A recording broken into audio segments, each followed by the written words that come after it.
નમસ્કાર, હું લખનભાઈ નગાભાઈ ભરડા, કેશોદ તાલુકાના કરેણી ગામનો રહેવાસી છું, ખાતેદાર છું. આજે ગુજરાત સરકારે 10,000 કરોડનું પેકેજ જાહેર કર્યું, જે નુકસાની ગઈ હતી 80 થી 90%.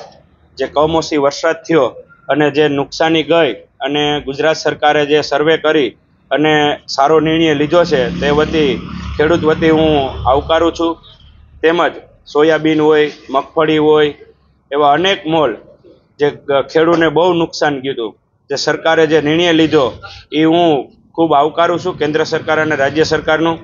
આવનારું શિયાળુ પીક જેમ કે તુવેર હોય, ચણા હોય, ઘણી બધી મોસમ લેવાની હોય, એના કારણે સરકાર વહેલી તકે ખેડૂતના ખાતામાં પૈસા નાખે, જેથી કરીને બિયારણ લેવામાં મદદરૂપ થઈ શકે.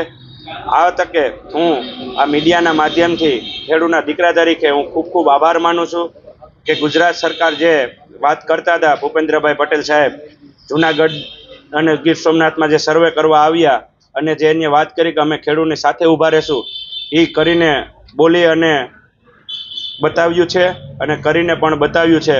એવા 10,000 કરોડનું ગુજરાત સરકારને પેકેજ જાહેર કર્યું, બહુ સારી બાબત છે. અને ખરીદીમાં 15,000 કરોડનું જાહેર કર્યું પેકેજ. આ તકે હું ખેડૂતના દીકરા તરીકે હું બહુ ખૂબ ખૂબ આભાર માનું છું સરકારનો.